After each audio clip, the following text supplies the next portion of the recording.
सभी अफीम उत्पादक कृषक भाइयों को मेरी ओर से नमस्कार। और हम सबके लिए प्रसन्नता का विषय है कि लंबे परिश्रम के बाद अब अफीम का हमारा फसल पूर्ण रूप से तैयार है और जो कृषक अफीम निकाल चुके हैं उनकी तौल की प्रक्रियाएं भी प्रारंभ होनी है। और जिन किसानों के पास सीपीएस पद्धति के लाइसेंस हैं उनके मन में एक प्रश्न था, हालांकि सरकार ने एक विज्ञप्ति निकाला था कि 31 तारीख तक निरीक्षण की प्रक्रिया चलेगी। निरीक्षण की प्रक्रिया के पश्चात किसान भाइयों को जो डोड़ा 6 इंच जिसका मेजरमेंट करके लाना है उसके लिए भी निर्देश लिखित विज्ञप्ति में नारकोटिक्स विभाग ने निकाले हैं।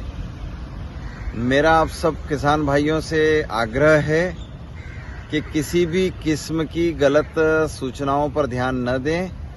एक बड़ा स्पष्ट है कि जिन किसानों के नाम चयन के लिए निकाले गए थे, जिन गांवों में उन किसानों के चयन हो गए हैं, तो शेष किसान अपनी फसल अगर सूख गई है तो वो निकाल सकते हैं।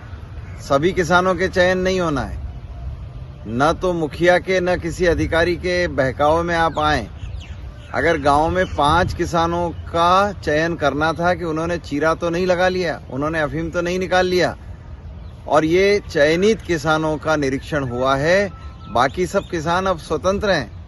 वो स्वतंत्रता पूर्वक, जैसा पिछले वर्ष आपने सूखे हुए डोडे निकाले थे, आपको पूर्ण प्रामाणिकता से निकले हुए समस्त डोडे भारत सरकार के नारकोटिक्स अमले को जमा करवाना है।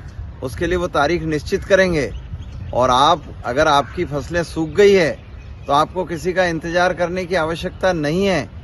आप और उन फसलों को अपने घर ले जाकर सुरक्षित रखें। जिस समय विभाग आपसे कहेगा आप वहां जाकर जमा कराएंगे।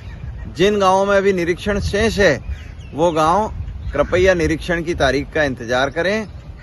जिन गांवों में एक बार निरीक्षण टीम आ गई है अब वो दूसरी बार नहीं आएगी।